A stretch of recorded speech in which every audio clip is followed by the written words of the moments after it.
Ladies and gentlemen, welcome to Lifetime Upgrade. I'm Hudson like the river, and this is where we learn to live better and upgrade together. With all the ups and downs of life, the stressors, the challenges, it can be easy to fall into some bad habits. You may be splurging on things that you don't necessarily need, eating things that aren't going to help you in the long run, and just doing things in general that aren't going to get you to the best possible version of yourself.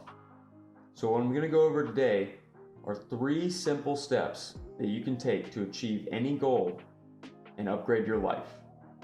These steps are going to all start with E to make them easy to understand. So we've got end state, we've got easy actions, and then execute. Now those are very broad and simple, so I'm going to break each one down. We're going to start with end state. You want to have a final destination, an objective of where you want to be, who you want to be, and what you want to accomplish. Think about, where do you want to go in your life? Who do you want to become? What do you want to have? What do you want to do? This can be very general for right now. It doesn't need to be all figured out, and it'll likely change in the future. But you need some kind of idea of where you're going. That way you have the ability to get there. If you don't plug in a destination in your GPS, it's not going to tell you any directions. So just come up with a concrete goal. For the sake of simplicity, in this video, we're going to use money. So I'd like to be a millionaire. So cool, that's our goal, is to have $1 million. Now, not only do I want to have $1 million, I want to be the type of person that can grow money into $1 million and then keep it and never lose it, right? So I need to have healthy money habits. I need to be the type of person that can take care of money and take care of others with that money while never spending it on things that cause me to lose it. So that brings us to step 2, which is going to be identifying easy actions to get us towards that goal. So what are some easy, simple things that you can start doing right now to get towards that goal? So for our example of $1 million, we're going to come up with 3 actions that get us towards $1 million. And they need to be very small, something that you can do consistently. So you want to pick the simplest, easiest actions. For example, with this $1 million, I'm going to use the example of every time I get a paycheck, I'm going to invest $100 into vehicle. Now this could be whatever vehicle you choose within your investments. It could be stocks, it could be cryptocurrencies, it could be bonds, real estate, famous artwork, whatever you choose to put your money in that can get your some kind of return over time so that it grows into something. Every paycheck, we're going to put $100 into whatever investment you choose. Now, it will take a long time with just $100, but we'll get to that later. With easy action number 2, we're going to start tracking our spending. To become the type of person that's better with money and can grow it into $1 million, you need to know where that money's going so you can create better money habits. So once you figure out kind of in general, where's your money going every week, then you develop control over it and you can change the course of where you're deciding to spend that money. Now, that brings us to action number 3, which is identify your Starbucks factor. And I have nothing against Starbucks. I'm just using that as an example for this because a lot of people will pay $5 for a coffee once a day, sometimes twice a day to get through a hard work day.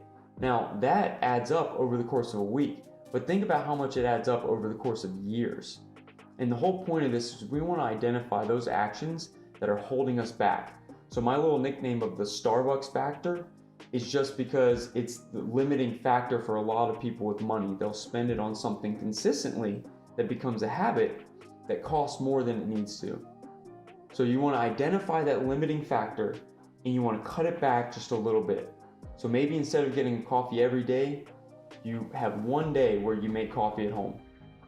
Right? So you want to start out really simple, really small, because of all these actions, they need to be small, consistent wins that you can do over time. Now that brings us to simple step number 3, which is to execute. Okay, you're right to be suspicious. That's a little too simple, right? So I'm going to add something to it. There is a catch. Not only do you need to execute on those actions that you identified, but you're going to need to improve on those over time. So like I said, if you were only investing $100 every paycheck, it would take you a long time to get to that $1 million. so long that you might not even be able to enjoy it in this lifetime. So, once that 100 becomes a normal part of your life, then you can look for ways to increase it. Maybe 105, maybe 110, 150, 500 even, whatever becomes feasible for you, right? So you start out with small, consistent actions over time, and then you want to grow and develop those actions, build on them, and those actions together with you increasing them will compound and help you achieve your goal. So for example, maybe you're loosely tracking your spending. You're like, okay, this is around where my bills are. This is around what I put towards food. This is around what I put towards different things that I like to do in my spare time.